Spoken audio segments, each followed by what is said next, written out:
이거 알파벳인가요? 아, 그래? 어. 비누 같은데? A, R. R. 뭐죠? P는 네. 플랜 또는 플래닝. A는 뭐 어려운 단어 아닙니다. 예, 액션. 예, 뭔가 그리고- 행동하고 실천하는 건가 그렇죠. 봐요. 예, 예. 그다음에 R은 좀 어려운 단어인데요. 리플렉션. 아, 리플렉션. 예, 성찰하고 되돌아보다. 뭐 이런 어떤 뜻이겠네요. 자원봉사를 어떻게 주도적으로 할 것이냐라고 하는 실천 방법론의 세 가지 프로세스라고 보시면 되겠습니다. 그러면 이렇게 플랜, 액션, 리플렉션 이렇게 있잖아요. 네. 요거에 맞는 자원봉사 그런 사례들 뭐 있을까요? 네, 하나씩 한번 생각을 해볼까요? 네. 자, 먼저 피입니다. 피해 당하는 것이 제가 아까 두 가지를 살짝 언급했는데 네. 다시 한번 좀 여쭤볼게요. 네. 하나는 플랜이 있고요. 네. 그 다음에 플래닝이 있습니다. 네, 이 두 가지가 다르거든요. 기획이 플래닝이고요.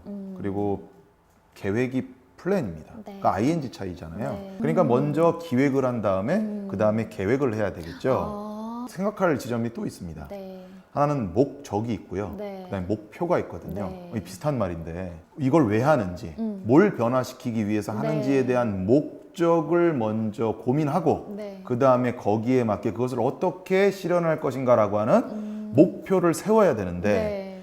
우리는 이제 목적 고민 안 하고 목표 고민만 하는 겁니다.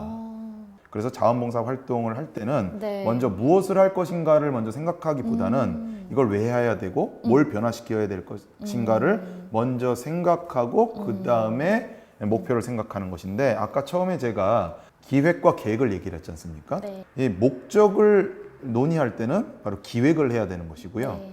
그 다음에 이제 이것을 하기 위해서 무엇을 해야 될 것인가는 바로 이제 우리가 계획을 수립을 해야 되는 것이죠.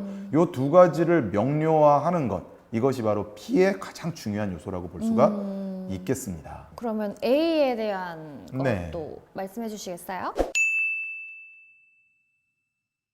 액션은 P가 잘 수립이 되면 될수록 액션은 쉬워집니다.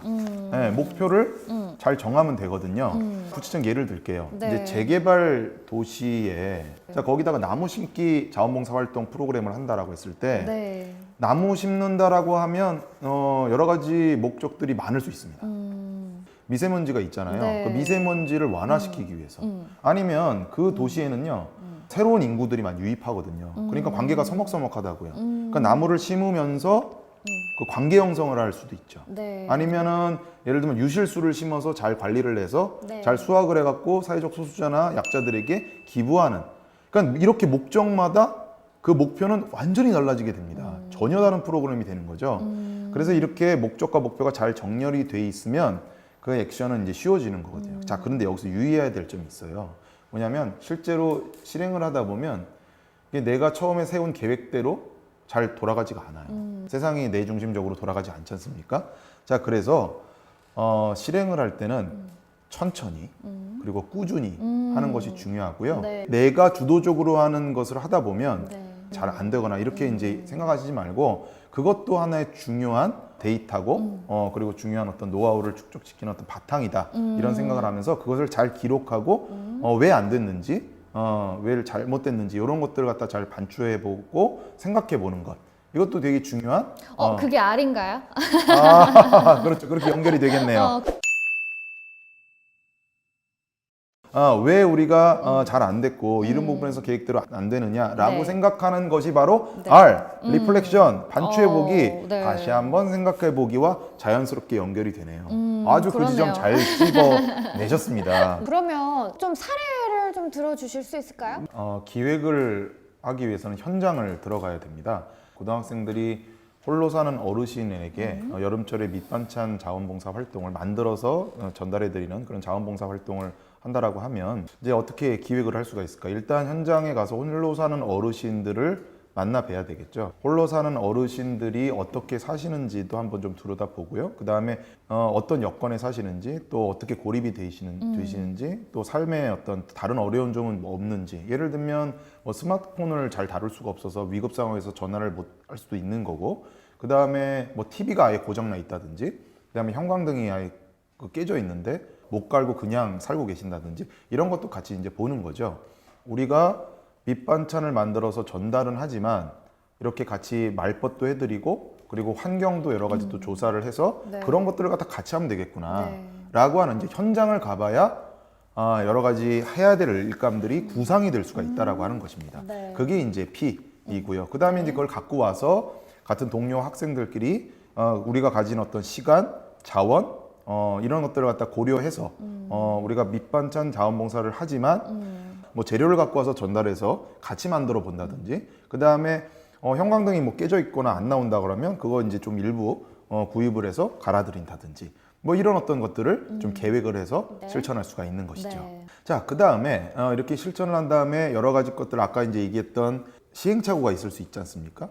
그런 부분들을 같이 모여서 요런 것들을 했더니 좋아할 줄 아셨는데 분위기가 썰렁했더라. 네. 왜 그럴까라고 하는 것도 같이 얘기를 나눠보면서 어떤 것들을 바꿔야 변화시켜야 다음에 더 보완을 해서 상호간에 좋은 자원봉사 활동들을 만들 수 있을까 이런 것들을 갖다 같이 한번 생각을 해보는 거죠.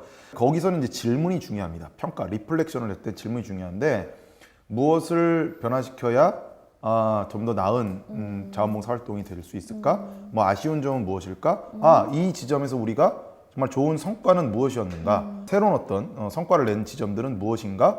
더 보강해야 될 것들은 무엇인가? 이런 어떤 질문들을 그 조직의 모임의 리더가 그런 질문들을 생각하면 팀원들이 원활하게 평가를 할 수 있는 사고의 도움을 받을 수가 있다라고 하는 거죠.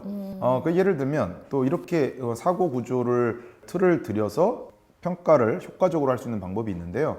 하나는 첫 번째 뭐냐면 우리 활동 중에 그만해야 될 것, 스탑이겠죠. 네. 잘 됐으니까 계속해야 될 것, 그 다음에 새롭게 뭔가 보강해야 될 것.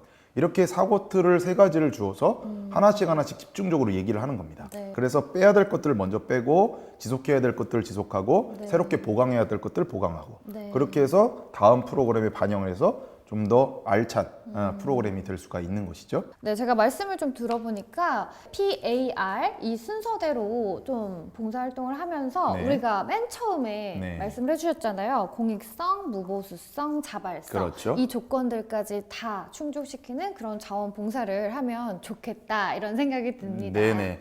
이 부분에서 자원봉사 활동을 주도적으로 기획하고 그다음에 활동하고 평가하는 이런 부분들이 많이 함양이 되면 네. 청소년들이 이후에 사회생활을 할 때도 PAR 순서대로 사실 모든 회사라든지 네. 조직사회가 돌아가게 되거든요. 네. 그러니까 사회에서 잘 사회생활을 할 수 있는 그런 역량도 함양할 수 있다라고 하는 것이죠. 이렇게 자원봉사를 통해서 우리 청소년들도 자아를 형성하는 데 도움이 굉장히 많이 될 그렇죠. 것 같네요. 네. 네, 저희 정말 유익한 시간이었던 것 같습니다.